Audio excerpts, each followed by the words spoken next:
Asan na kaya yung anak ko? Wala ka bang kakilala niya na pwede niyang papuntahan?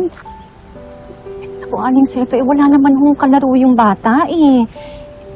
Hindi nga naglalaro sa labas yun.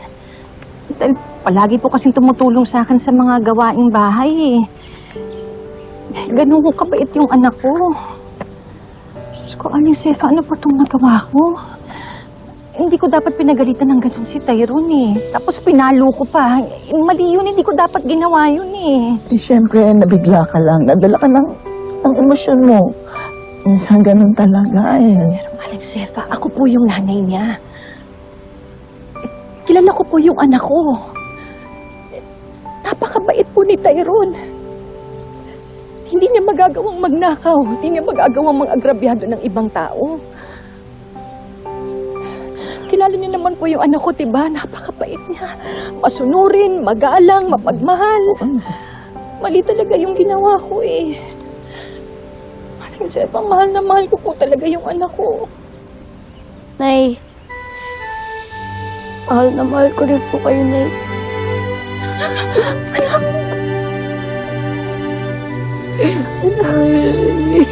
Sorry. Sorry. Isabela.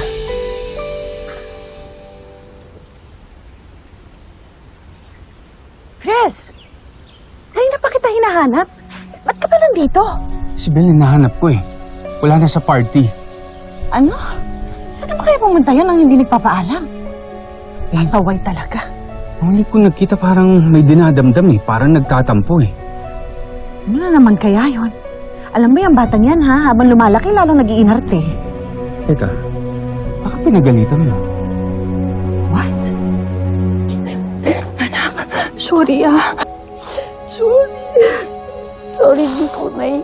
Hindi ko po dapat kayo iniwan. Hindi, anak. Ako ang dapat mag-sorry sa'yo. Patawarin mo ako, anak, ha? Ngayon, alam ko na kung bakit nagkaroon ka ng pera kasi naikwento na sa akin ni Aling Sefa. Nabigay ko sa nanay mo yung surprise mo sa kanya.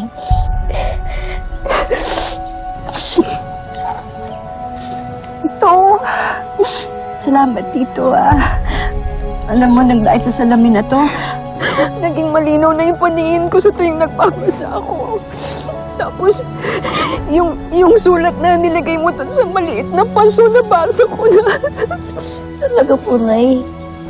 Tagos na tagos sa puso. Piano ko po kayo kamahal, Nay. Napakaswerte ko talaga sa'yo, anak. Kasi, ikaw ang naging anak ko. Swerte din po ako, Nay. Kasi kayo po naging nanay ko.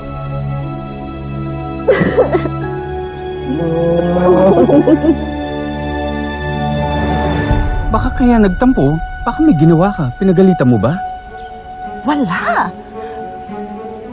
Bakit ba pinagbibintangan mo ko agad-agad? Eh kayo huling magkasama, di ba?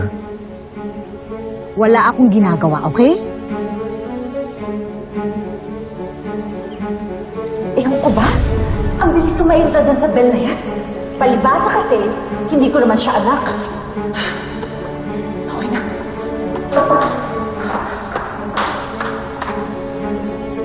Dad?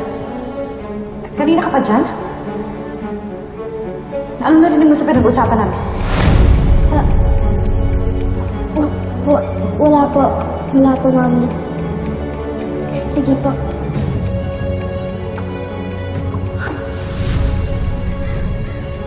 Alam mo ikaw? Pagdating dyan sa bata na yan, grabe ka kung makareact. Parang tunay mo siyang anak ah. Talaga namang anak ko siya eh.